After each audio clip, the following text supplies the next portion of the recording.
Tito capítulo 2, verso 11 a 14. A carta que Paulo escreveu a Tito.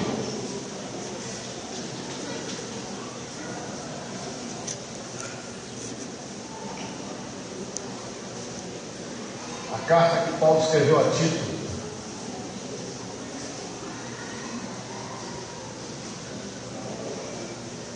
Capítulo 2, de 11 a 14.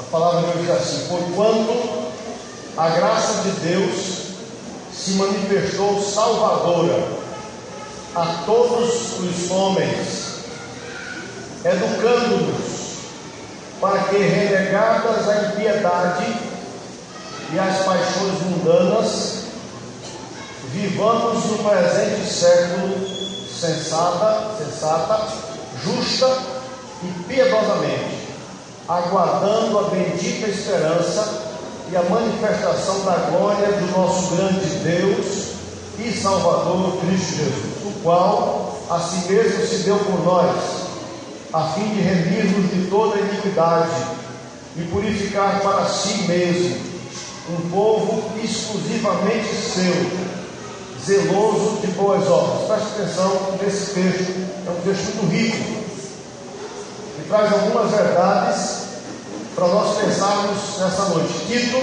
é perto de Timóteo, perto de Filemão, perto de Hebreus, né? Tito, capítulo 2, verso 11. Capítulo 2, 11. Eu vou ler de novo, né? Se eu terminei, já estava um tempo na frente. Então vamos lá de novo, eu vou ler de novo. Aí preste atenção, porque a gente repete isso aí, fortalece a ideia. Porquanto a graça de Deus, ele está falando da graça de Deus, ele está dizendo que a graça de Deus se manifestou e a maneira como ela foi manifestada, salvadora a todos os homens, educando-nos para que, renegadas a impiedade e as paixões mundanas, vivamos no presente século de maneira sensata, justa e piedosamente, aguardando a bendita esperança e a manifestação da glória do nosso grande Deus e Salvador Cristo Jesus, o qual a si mesmo se deu por nós, a fim de remir-nos de toda a iniquidade e purificar para si mesmo um povo exclusivamente seu, zeloso de boas obras. Graças a Deus, irmãos, pela sua palavra. Amém? Essa noite eu gostaria de conversar e de refletir com os irmãos sobre a nossa igreja, sobre a Igreja Batista de Lagoa do Carmo. Esses versos, ele vai trazer algumas verdades, alguns fundamentos a respeito da Igreja Batista de Lagoa do Carmo. E com a Bíblia aberta, porque nós vamos meditar na palavra, nós vamos descobrir Tito capítulo 2, verso 11 a 14. A carta que Paulo escreveu a Tito.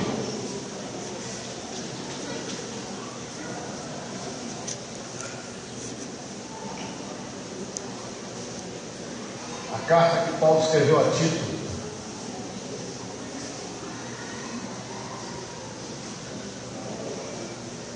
Capítulo 2, de 11 a 14.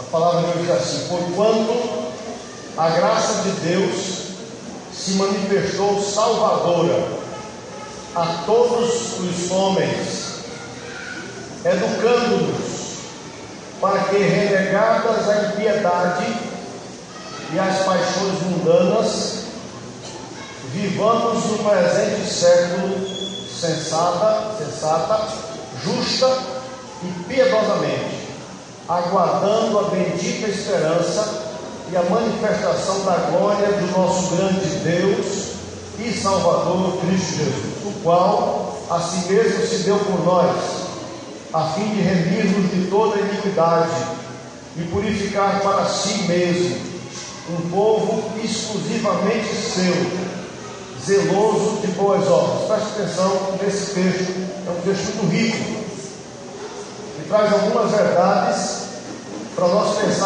pensarmos nessa noite. Tito é perto de Timóteo, perto de Filemão, perto de Hebreus, né? Tito, capítulo 2, verso 11.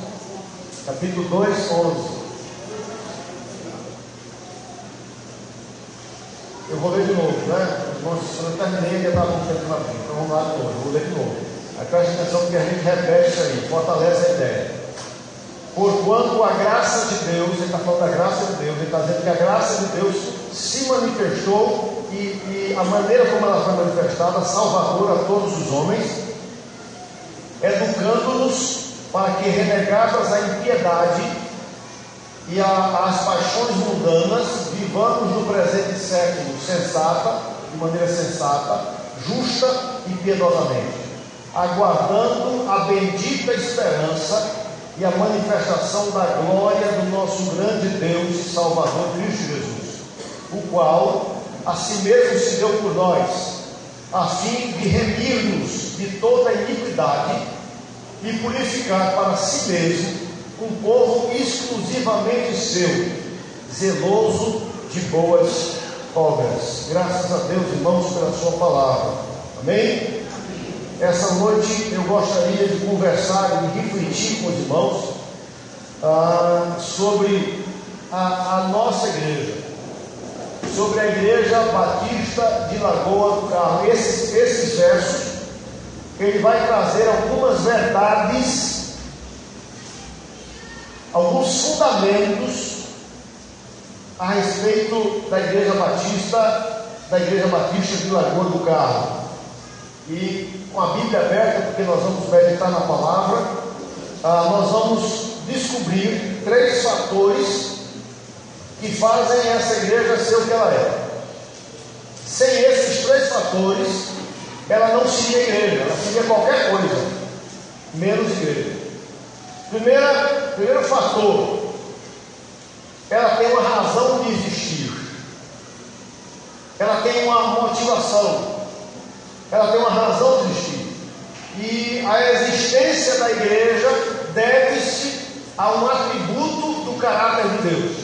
Versículo 11 diz assim: a graça, porquanto a graça de Deus, presta atenção comigo, a graça de Deus se manifestou.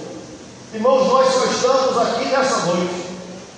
Não foi selecionado na sua sociedade as melhores pessoas. Não foram selecionados os mais ricos. Não foram selecionados os mais sábios, aqueles que tivessem uma educação mais primorosa. Não foram selecionados aqui na igreja. Na verdade, quando eu falo da Igreja Batista do Carmo, mas eu falo da igreja como o corpo de Cristo no mundo todo. Não foram selecionados os que são brancos e os que não são ficam do lado de fora. Não. Nós só estamos aqui pela graça de Deus. Se não fosse a graça de Deus, não haveria Igreja Batista do Carmo. Na verdade, não haveria nenhuma igreja. A Bíblia diz que pela graça de Deus é que nós somos salvos. E isto não vem de nós, é algo que vem de Deus. Não vem das obras. Então nós não entramos por aquela porta porque nós éramos os melhores. Nós não entramos por aquela porta para congregarmos aqui por conta do nosso currículo, da nossa ficha corrida. Nós não entramos por aquela porta ali como sendo bons. Nós entramos por aquela porta ali pecadores. Nós entramos por aquela porta ali distantes de Deus. E a Bíblia diz, a palavra de Deus vai dizer que a graça de Deus é quem nos alcançou. Paulo vai dizer assim: pela graça de Deus eu sou o que sou. E todos os irmãos sabem o que é graça. O que é graça? Marcos, o que é graça, Marcos? Favor imerecido. Quer dizer, é algo que eu recebo, é algo que eu sou presenteado, mas sem merecer, sem ter por onde merecer. Às vezes eu encontro pessoas que dizem assim: como é que você está? E alguns dizem assim: eu estou fazendo por onde merecer. Na verdade, irmãos, se nós recebêssemos o que merecemos, se nós recebêssemos, se você recebesse o que você merece, o que eu mereço, quem de nós estaríamos aqui? Quem de nós? A igreja não existiria. Então a igreja porque a graça de Deus se manifestou. Sem a graça de Deus, irmãos, nós não teríamos noção nenhuma de perdão. Na verdade, não haveria perdão, Tony. Sem a graça de Deus, não haveria salvação. Sem a graça de Deus, nós continuaríamos em nossos pecados. A Bíblia diz assim: o povo que andava em trevas viu a grande luz. Raiane, a graça de Deus significa que Deus é quem se aproxima de nós, não fomos nós que nos aproximamos de Deus. A graça de Deus significa que Deus é quem foi em busca de cada de nós, não fomos nós que buscamos a Deus. Paulo já vai dizer isso lá no livro de Romanos. Não há quem entenda, não há quem busque, não há nenhum. Todos se corromperam, a uma se fizeram inúteis, todos se extraviaram. Ninguém. Se nós dependêssemos, Lucas, de nós mesmos, se a humanidade dependesse de si mesmo para encontrar o caminho para Deus, essa humanidade ainda estaria perdida. Eu gosto de pensar naquilo que aquele escritor, o homem que andou com o Billy Graham, disse assim: o homem sem a graça de Deus, procurando Deus, mas sem a graça dele, sem a manifestação dele, é aquele homem cego. Olha a comparação. Ele é um homem cego, dentro de um quarto escuro, procurando um gato preto, e não está lá. Está complicado, não, galera? Ele está cego, num quarto escuro, procurando um gato preto, e o gato preto não está lá. Quer dizer que, na verdade, não há possibilidade nenhuma desse homem encontrar alguma coisa. Na verdade, não há possibilidade nenhuma de um homem encontrar Deus por si só. A igreja existe porque Deus se manifestou. Se manifestar significa assim, que Deus tirou o véu, significa que Deus se mostrou aos homens, significa que Deus veio até esses homens. Essa graça, a Bíblia está dizendo aí no versículo de número 11: porquanto a graça de Deus se manifestou de que jeito, irmãos? Se manifestou trazendo salvação, se manifestou salvadora. A graça de Deus é uma graça que traz salvação, e essa graça só é visível, presta atenção comigo, essa graça só é visível em Jesus. A graça de Deus, Deus manifestou o seu favor, para cada um de nós, na pessoa bendita de Jesus. Um livro antes, Paulo vai dizer isso em Timóteo, quando em Timóteo, no capítulo 1, versículo 9 e 10, ele diz assim, a favor do Evangelho, segundo o poder de Deus, ele diz assim, que nos salvou e nos chamou com santa, está dizendo, Deus nos salvou e nos chamou com santa vocação, não segundo as nossas obras, mas conforme a sua própria determinação e graça, que nos foi dada em Cristo Jesus, antes dos tempos eternos. Olha como isso é tremendo. A Bíblia diz que nós não fomos salvos pelas nossas obras. Não há nada em nós que nos recomendasse a Deus. Deus não olhou para nós e disse assim: aquele ali é bonzinho, Jackson é bonzinho, então eu vou salvar Jackson. Débora é boazinha, ela tem uma ficha de corrida boa, eu vou ter um currículo bom, eu vou salvá-la. A Bíblia diz que Deus não nos salvou pelas nossas obras, mas a Bíblia diz que primeiro foi a sua própria determinação. Ponto 1, determinação de Deus. Deus determinou no seu coração. Ponto 2, ele está dizendo, graça que nos foi dada, a graça que nos foi dada em Cristo Jesus. Graça que nos foi dada em Cristo Jesus. Olha, essa graça só existe em Cristo. A parte de Cristo não existe graça. A parte de Cristo não existe graça. Ele diz assim, antes dos tempos eternos. No versículo 10 ele diz assim, e manifestada agora pelo aparecimento de nosso Salvador Cristo Jesus, o qual não só destruiu a morte, como trouxe à luz a vida e a imortalidade mediante o Evangelho. Irmãos, isso me ensina uma verdade grande. Daqui a pouco a gente vai celebrar essa verdade. Nós vamos ver essa verdade materializada. Essa verdade materializada na ceia do Senhor. A graça de Deus se manifestou. Está ruim. Está ruim. Do jeito que estava melhor. Está com erro, não estou falando nada.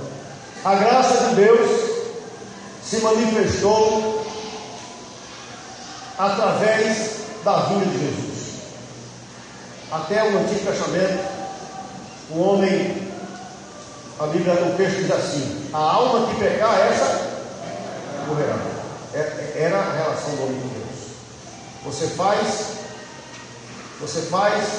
Deus abençoa. Você não faz, não. No Novo Testamento, com Jesus, a graça de Deus se manifesta na pessoa de Jesus. Presta atenção, igreja. Presta atenção, igreja. Você só está aqui hoje. Você só está aqui hoje pela graça de Deus, pelo favor divino. Nós todos somos pecadores. Existem pessoas religiosas. Existem pessoas religiosas que dizem assim: eu estou procurando fazer, eu vou chegar a Deus por esse caminho, eu vou chegar a Deus pela religião. Deixa eu dizer a você, eu não estou aqui para me enganar, eu não estou aqui para passar para o mão na sua cabeça. Eu estou dizendo assim: pela religião você nunca vai chegar no céu na presença de Deus. Tem gente que diz assim: eu não fumo, eu não bebo, eu não jogo, eu não falo mal de ninguém, eu não faço nada de ninguém de errado. Então Deus deve ter um lugarzinho. Deixa eu dizer a você, Deus não tem um lugarzinho para você.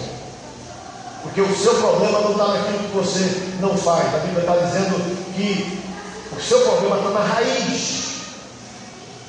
E a palavra de Deus vai dizer que todos os pecados instituídos estão na glória de Deus.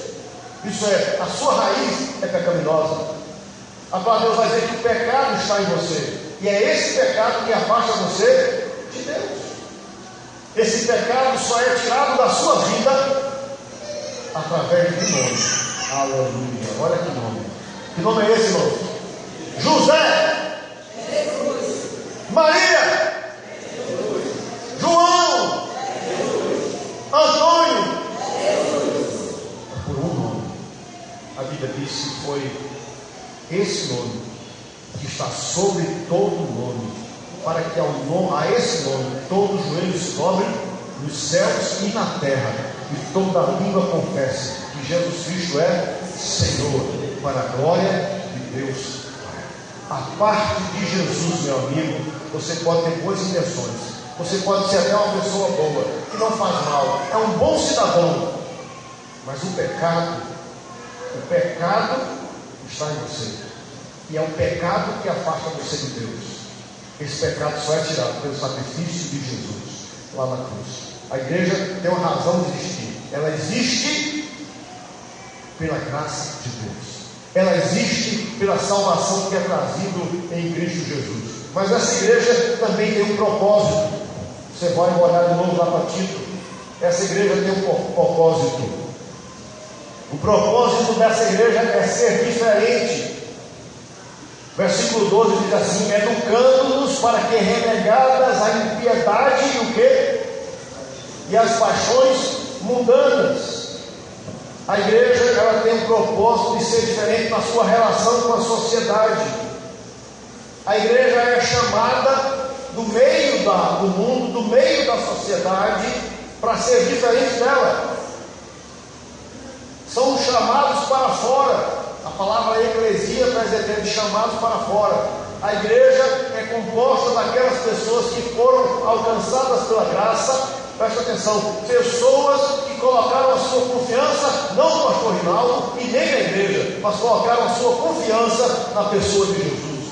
Essas pessoas são chamadas para ser diferentes. Eu só posso ser diferente se eu renegar. E aí a ideia é essa: renegar a impiedade e as paixões mundanas. Eu saí, aonde eu estava era um lugar de impiedade. Aonde eu estava, o mundo que eu vivia, era um lugar de paixões mundanas. As paixões que o mundo oferece. A igreja tem o propósito de ser diferente. Que paixões mundanas são essas? Barclay vai dizer que essas paixões são aquelas que não vão conosco para o céu, mas que se dissolvem no mundo. Essas paixões são coisas que nós não podemos mostrar a Deus. Tudo aquilo que eu não posso mostrar a Deus é algo que não agrada a Ele. Hoje nós conversamos com um grupo de louvor pela manhã, na hora da escola bíblica, na classe dos levitas, e eu dizia justamente a eles: as pessoas acham que quando vêm para aqui, para a igreja, presta atenção, Ninguém vem para a igreja e mundo vem? Não.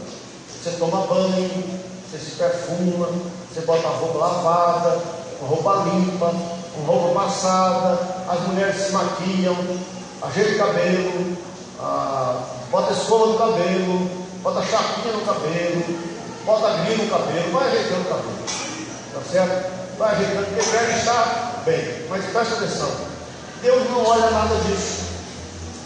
Deus olha a sua vida, porque a adoração é algo que não está relacionado com o lugar. Nós estudamos isso com o versinho semana passada lá no grupo de louvor. A adoração não está relacionada com o lugar.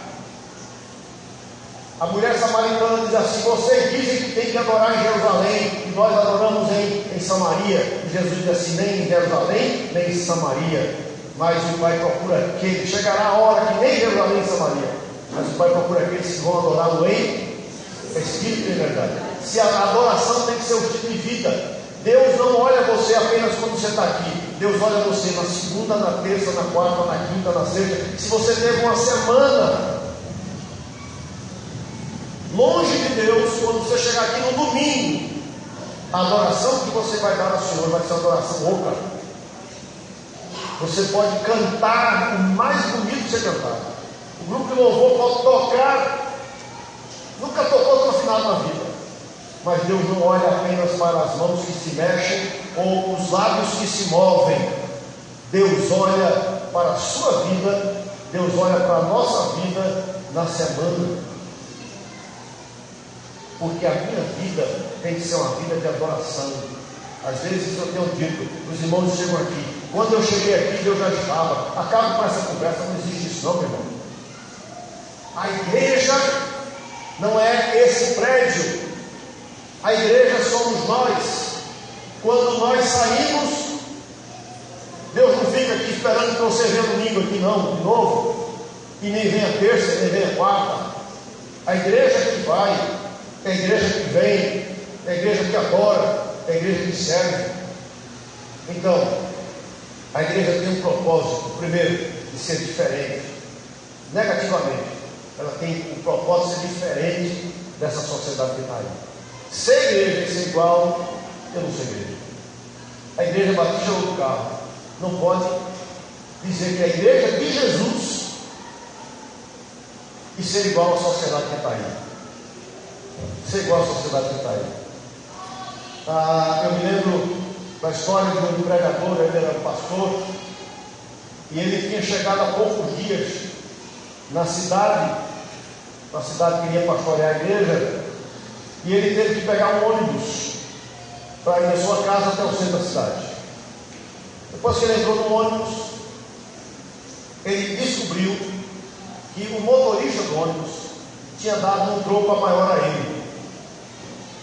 E ele pensou: é melhor devolver esse troco. E depois ele pensou: não, mas o motorista não vai nem perceber. Isso é bobagem, quem vai perceber? Quem se preocuparia com isso? E ele ficou nessa luta. Quando chegou na hora que ele descendo do ponto do ônibus, no ônibus, parou no ponto e ele descendo do ônibus, ele parou na porta, pegou aquele troco que tinha sido dado a mais a ele e disse ao motorista: tome, eu recebi um troco maior, esse não é meu. E na hora o motorista olhou para ele com um sorriso e disse assim: você é o novo pregador aqui da cidade, não é? Eu estava pensando em me ouvir. E apenas queria ver o que é que você faria se eu desse um pouco a mais. Foi intencional.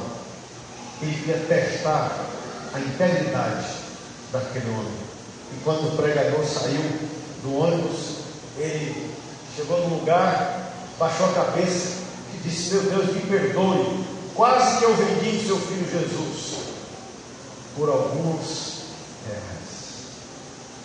Nós temos que ser a igreja de Jesus, diferente da sociedade. Aqui, mas lá fora também. Aqui, mas lá fora também. Presta atenção, amados. É uma outra verdade que eu queria compartilhar com os irmãos. Versículo 12 ainda.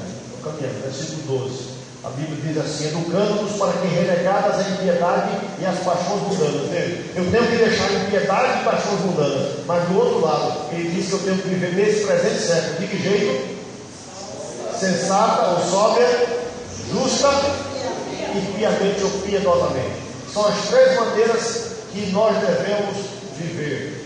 Três maneiras: ser diferentes na relação com a sociedade, ser diferente no estilo de vida. Eu preciso ter uma vida sóbria. Sóbria, em algumas Bíblias, é sensata.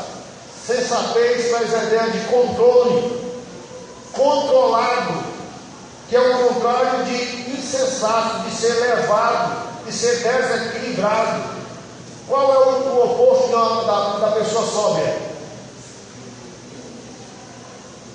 Qual é o oposto da pessoa sóbria? É a pessoa embriagada. A pessoa embriagada é aquela pessoa que está literalmente tomada por alguma coisa. Ela é aquela pessoa que perdeu o controle da sua vida. No caso da bebida, ela é tomada pela bebida, pelo álcool. No caso da droga, ela é tomada pelo álcool. Mas existem pessoas embriagadas pelo dinheiro. Não é verdade? Existem pessoas embriagadas pelo sexo. Não é verdade? Existem pessoas que passam a noite, homens, mulheres, que passam a noite abrindo sites de pornografia. Ninguém vê, ninguém sabe. Por isso que Paulo está dizendo que nós precisamos viver nesse mundo de maneira controlada, sensata, controlada. Não me deixando me embriagar pelas coisas desse mundo, mas vivendo de maneira sensata. Mas as pessoas também podem ser controladas e se embriagar pelo trabalho.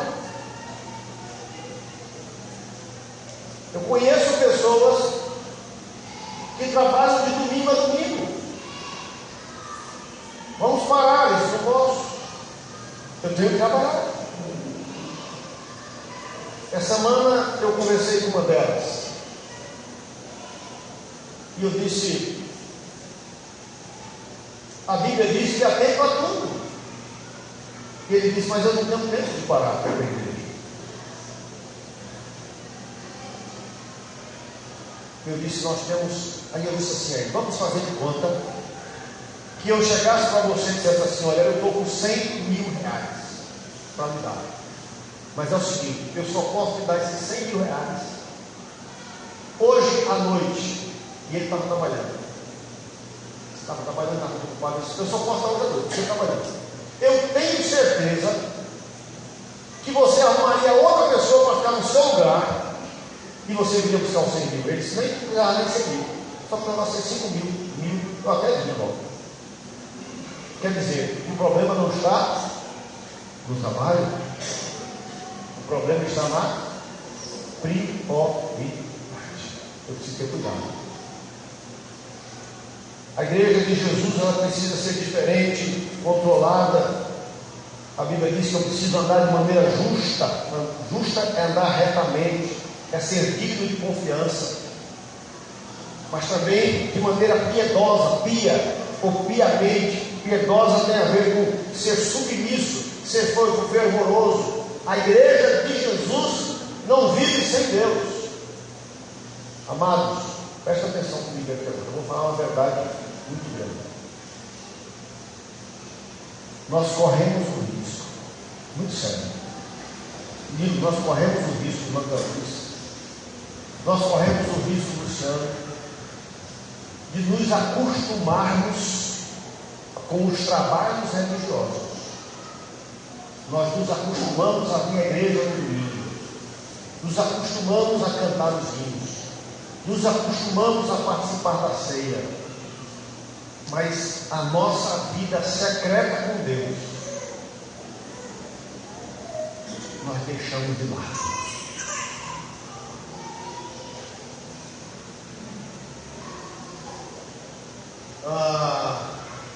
Renato, eu posso viver como um crente.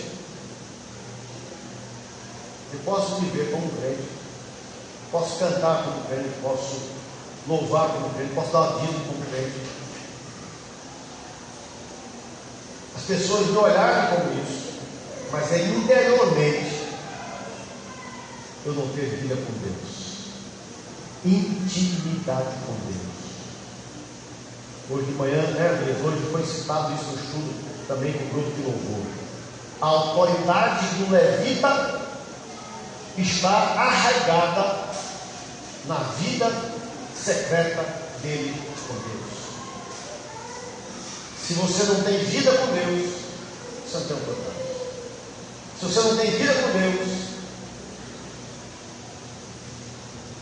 você não tem como ser diferente desse mundo aí fora. Você não tem como marcar esse mundo. Mas aí deixa eu falar uma outra verdade. Nós precisamos ser diferentes da sociedade, nós precisamos ser diferentes no estilo de vida, mas nós precisamos ser semelhantes a Jesus. Em quê? Precisamos ser semelhantes a Jesus. Em quê? A igreja de Jesus precisa ser semelhante a Jesus. Em quê? Na sua missão. A missão da igreja é a missão de Jesus. A igreja não tem outra missão a não ser a missão que o Senhor Jesus cumpriu. Assim como o Pai me enviou, assim que ele disse, assim eu vos envio a vós. É assim. Não fostes vós, mas eu vos escolhi e vos designei para que vades e deis fruto. Está escrito. Pedro vai dizer que nós somos povo de propriedade exclusiva de Deus, chamados para proclamar as virtudes daquele que nos chamou das trevas para a sua maravilhosa luz. O texto está dizendo aqui que a graça de Deus se manifestou salvadora. Quando Jesus estava na casa de Zaqueu, ele diz assim: porque o Filho do Homem veio buscar, olha, ele resumiu a sua missão: buscar e salvar o que se havia perdido. Preste atenção comigo. Você está aqui comigo hoje. A missão da igreja, institucionalmente, mas a missão da igreja, individualmente, é a mesma de Jesus. Nós somos chamados para buscar os perdidos. Somos chamados para proclamar o Evangelho. Paulo vai dizer assim: porque sobre mim pesa essa obrigação, ai de mim se eu não pregar o Evangelho. Não é assim? Ezequiel vai dizer isso lá atrás: se eu disser ao perverso, perverso, tu vais morrer, e se eu mandar tu avisares ao perverso que ele vai morrer, e se tu não avisar, ele morre, mas o sangue dele eu vou requerer das suas mãos. Nós somos chamados, e olha, igreja, nós somos chamados para ir fora.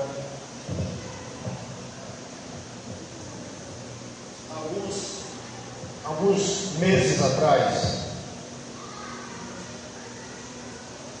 os irmãos receberam isso aqui, estão lembrados?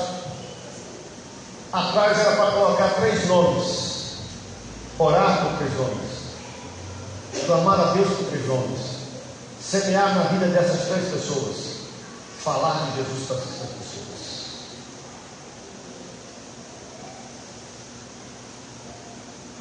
Quantos colocaram na Bíblia? Deixaram.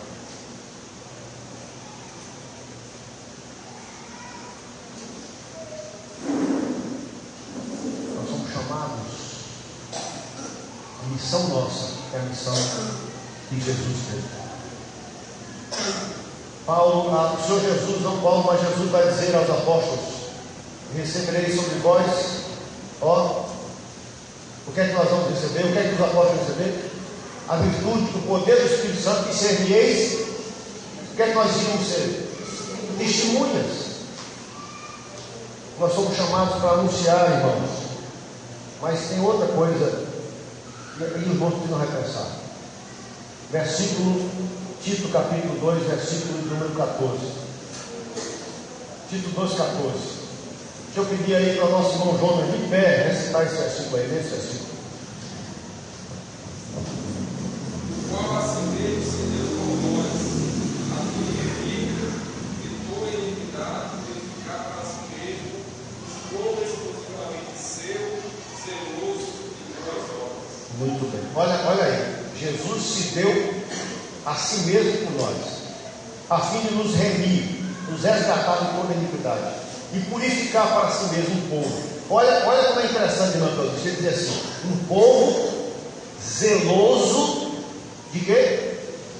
De boas obras. Irmãos, por que é que nós, Ana Paula, estamos fazendo o projeto samaritano? Porque nós somos chamados para mostrar o amor de Deus de maneira visível.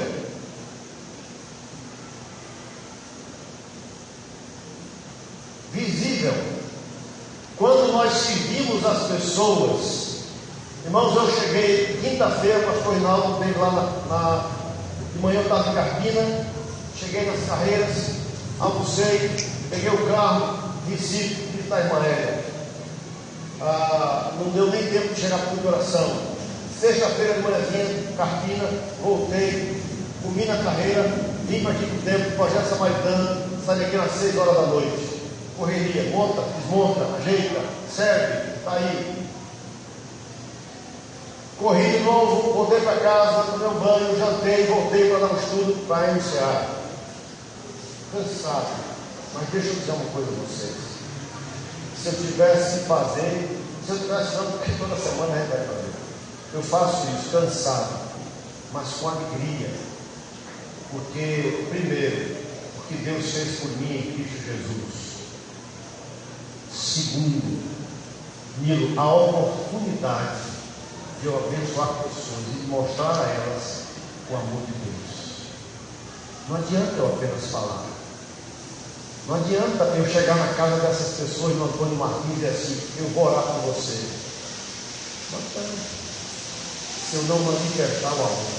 O texto está dizendo que Deus, nós devemos ser um povo zeloso de boas obras. Quer dizer, que eu fui chamado para amar as pessoas. Eu fui chamado para fazer diferença na vida delas. Não só institucionalmente, mas você na sua rua, você com seu colega, você com sua família. Às vezes tem pessoas que chegam e dizem assim: fulano não quer nem saber do evangelho, mas você não faz nada por ela. Às vezes é uma vizinha sua, está doente, tem um menininho pequeno, não está com condição de nada, não tem nem como cuidar do menino porque está doente direito, e aí tem que estar lavando o prato, ajeitando as coisas. Você está lá, você quer falar de Jesus, mas nem se oferece para dizer assim: eu sei que você está doente, não está bem, hoje eu vim dar uma mãozinha a você, vou lavar os pratos, vou ficar com a criança, dorme aí, descansa. Isso é amor. Isso é boas obras. Isso é boas obras. Nós precisamos ser uma igreja que não apenas fale de Jesus, mas precisamos ser uma igreja que mostre o amor de Deus para as pessoas. Nós vivemos um mundo cruel, irmãos, ruim, mau, pessoas em crise. Nós temos aquele que é refúgio e fortaleza. Nós temos a palavra que traz paz. Nós temos a palavra que traz vida. Nós conhecemos o próprio Deus da vida. Muitas vezes fechamos os lábios, nos fechamos em nós mesmos e não passamos o amor de Deus para as outras pessoas. A Igreja Batista do Novo Carmo tem que ter propósito. Não é o propósito que ela acha que tem que ter, mas é o propósito que Deus determinou que ela tivesse. E ela tem um propósito justamente de ser semelhante a Jesus em sua missão. Não há outra missão, é a missão de Jesus. Não há outra missão, é a que ele determinou. Mas para terminar, essa igreja, capítulo 2, verso 13, essa igreja tem uma esperança. O texto está dizendo, versículo 13: aguardando o quê? A bendita esperança e a manifestação da glória do nosso grande Deus e Salvador, Jesus Cristo. Aleluia. Essa esperança é ao mesmo tempo um alvo. Aguardar a manifestação do nosso grande Deus e do Salvador Jesus Cristo. Houve, Elias, uma manifestação da graça quando Jesus veio a primeira vez. Agora, mais tarde, nós estamos aguardando a manifestação da glória. Primeiro houve a manifestação da graça, agora nós vamos esperar a manifestação. Nós vivemos, Ana Lúcia, entre essas duas epifanias, entre essas duas manifestações. A manifestação da graça, e enquanto estamos aqui no tempo da graça, esperamos a manifestação da glória de Jesus. Deixa eu convidar Elias aqui, Elias. Elias cantou um hino, e Elias cantou esse hino, mas cantou só que cantar sozinho, só deixou a gente cantar um pouco. Não é? E enquanto ele chega aqui, presta atenção comigo. Havia um garotinho que estava viajando sozinho de trem. O tempo estava muito quente mesmo. Os passageiros daquele trem estavam em um extremo desconforto. O cenário também não era essas coisas, porque era um cenário de deserto. E uma senhora estava sentada do lado desse garotinho. E aí perguntou àquele menino: você não está cansado de viajar tanto? E o garoto olhou para ele, para aquela senhora, sorriu e disse: eu estou um pouco cansado, mas não tem problema não. Meu pai vai estar me esperando quando eu chegar lá na cidade. Amém. Nós estamos cansados, Lucas, por essa vida, pelas lutas, mas temos a certeza que o nosso Pai, o nosso Salvador, vai estar nos esperando no fim dessa estrada. Eu estou nessa estrada, eu estou nesse caminho para Jesus, né, Carlinhos? Vai chegar um dia em que nós estaremos, que o Pai vai estar esperando. Lembra? A Bíblia diz que Estevão estava sendo apedrejado, com muitas dores apedrejado. Mas a Bíblia diz que quando Estevão levantou a cabeça, Henrique, e olhou, ele viu o céu aberto e viu um Salvador de pé. De pé. Eu fico imaginando, vai chegar o dia meu em que eu vou encontrar o meu Salvador. Essa é a esperança da igreja. É para isso que a igreja, por isso nós estamos lutando. A igreja tem uma razão de existir, a igreja tem um propósito, mas a igreja também tem uma esperança. A esperança da igreja. Sema, é aquele dia, Sema, que nós vamos nos encontrar com o nosso Salvador. Renato, tem um que a gente canta que diz isso aí: viver, meu Redentor, redimido junto dele, ele está. Em viver, meu Salvador, os sinais dos cravos hei de contemplar. Você que está aqui essa noite, você tem essa certeza? Você tem a certeza de se encontrar um dia com Jesus? Você tem a certeza de encontrar com o seu Salvador? Eu não tenho a certeza. Talvez você diga assim: eu não tenho essa certeza. Essa noite, Deus, através de Jesus, quer dar essa certeza a você. Você precisa vir. Você precisa tomar uma decisão ao lado do Senhor. Você precisa tomar uma decisão ao lado do Senhor. E aí deixa eu convidar, eu acho que das crianças, dos jovens que estão aqui, puder pegar o rapazão aqui. Deixa eu pedir aos diáconos, se o seu coração parasse de bater hoje, e os médicos tentassem de tudo, pode ir, e os médicos tentassem de tudo para te reanimar, ressuscitar, mas não tentassem nada. São 8h35, se exatamente às 9 horas